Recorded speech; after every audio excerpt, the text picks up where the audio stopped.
Allahumma salli wa sallim ala nuril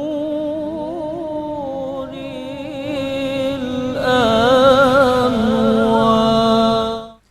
Bismillahirrahmanirrahim. Assalamualaikum warahmatullahi wabarakatuh.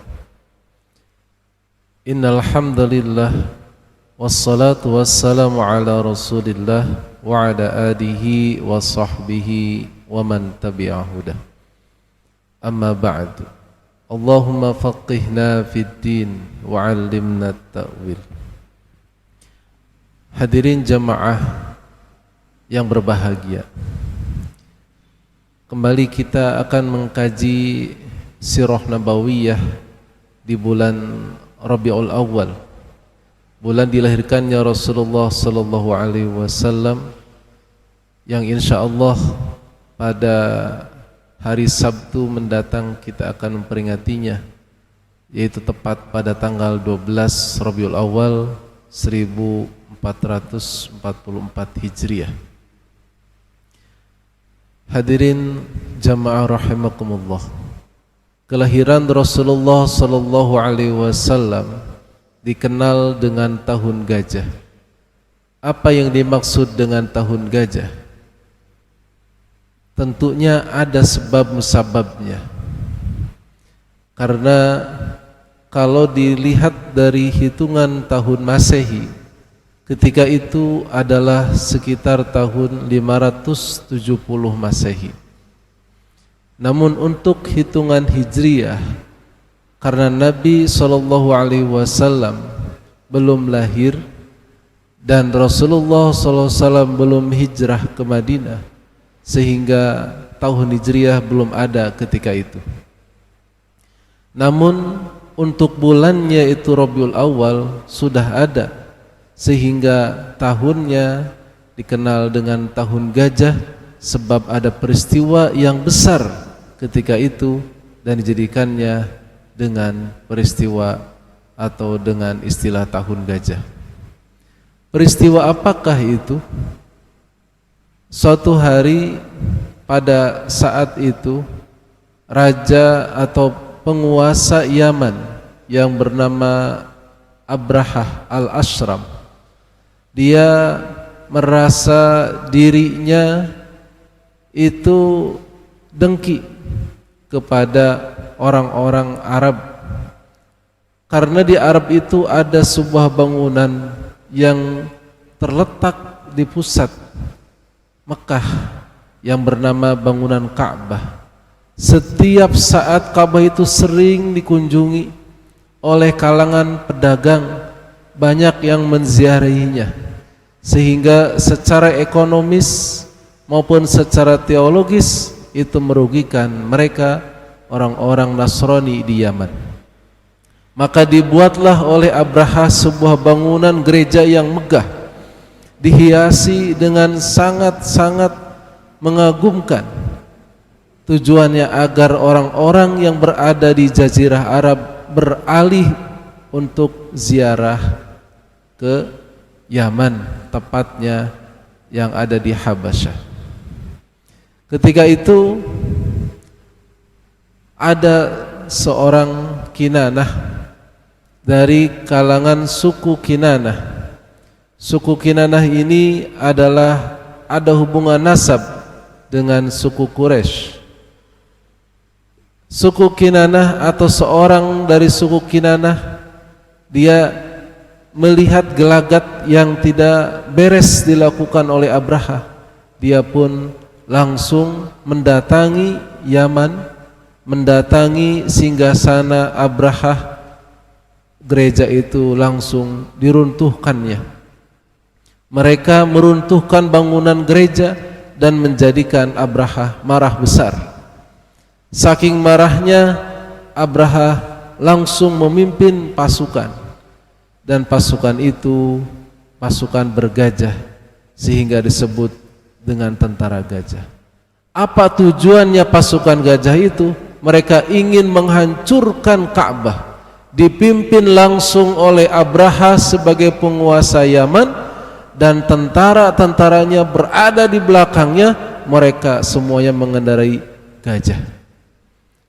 Dengan sangat gagahnya dia dari Yaman langsung ke Mekah.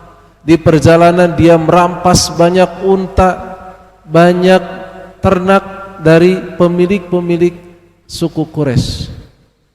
Dan ketika itu seorang kepala suku Quraisy yang kita kenal namanya, yaitu Abdul Muthalib, dia datang.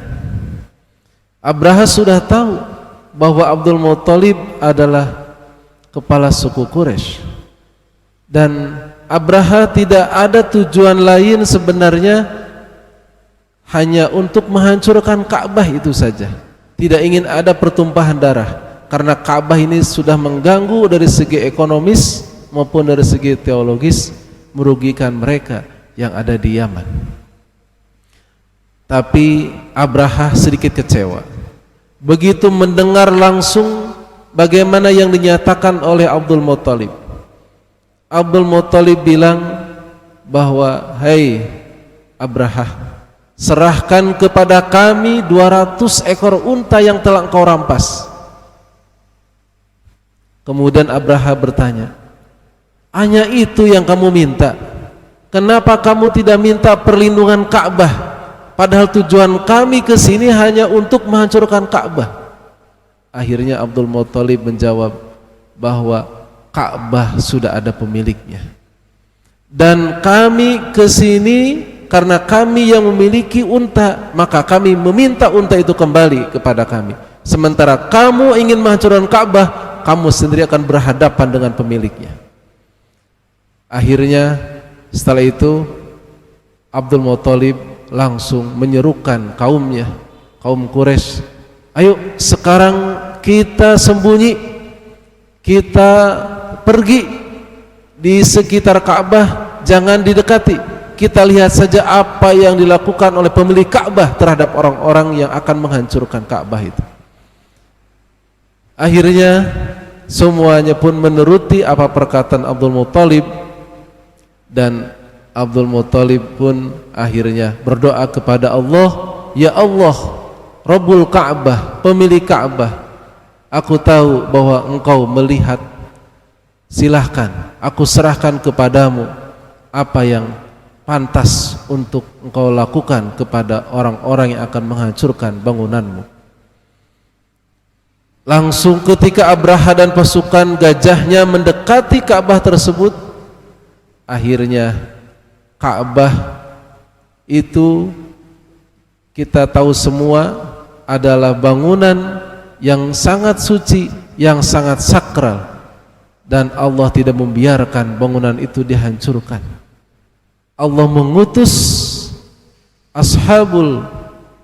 mengutus dalam surat Al-Fil itu burung ababil untuk menghancurkan ashabul fil. Ini surat Al-Fil, kita lihat surat 105. Di situ Allah Subhanahu wa taala menjelaskan bagaimana kehancuran tentara gajah. Mereka ka'asfim ma'kul. Dalam sejarah disebutkan ketika seorang Unais dia mengomando gajah, "Ayo gajah." Dia malah memukul kepala gajah dengan besi supaya gajah itu terus menyerang Ka'bah. Namun Ka'bah langsung berlutut, tidak mau melanjutkan dalam penyerangan. Akhirnya hadirin jamaah rahimakumullah, Ka'bah itu selamat. Dan apa yang terjadi selain Ka'bah selamat dari penghancuran, mereka orang-orang yang menghancurkan Ka'bah itu terkena wabah yang dilemparkan oleh ababil melalui batu-batu dan kerikil-kerikil mereka mengenai kulit, dan dalam perjalanan mereka meninggal dunia, termasuk Abrahanya sendiri. Gagal total apa yang dilakukan oleh tentara Abraha. Dan pada saat yang sama ketika penghancuran atau upaya dalam penghancuran Ka'bah yang disebut dengan pasukan gajah ini, itu Sayyidina Abdullah, beliau sudah tidak berada di Mekah karena sedang dalam perjalanan ke Palestina. Beliau pulang dari Palestina ke Yasrib, mampir ke neneknya, keluarga neneknya. Di situ beliau meninggal dunia, dan pada saat yang sama lahirlah Rasulullah SAW, seorang yatim tanpa ayah. Dan disitulah kenapa disebut tahun kelahiran Rasulullah dengan tahun gajah. Wallahu a'lam bissawab. Allahumma salli wa sallim wa barik ala Sayyidina Muhammad wa ala ali Sayyidina Muhammad. Demikian, mudah-mudahan bermanfaat. Wallahu fiq ila aqwamil thariq. Wassalamu alaikum warahmatullahi wabarakatuh.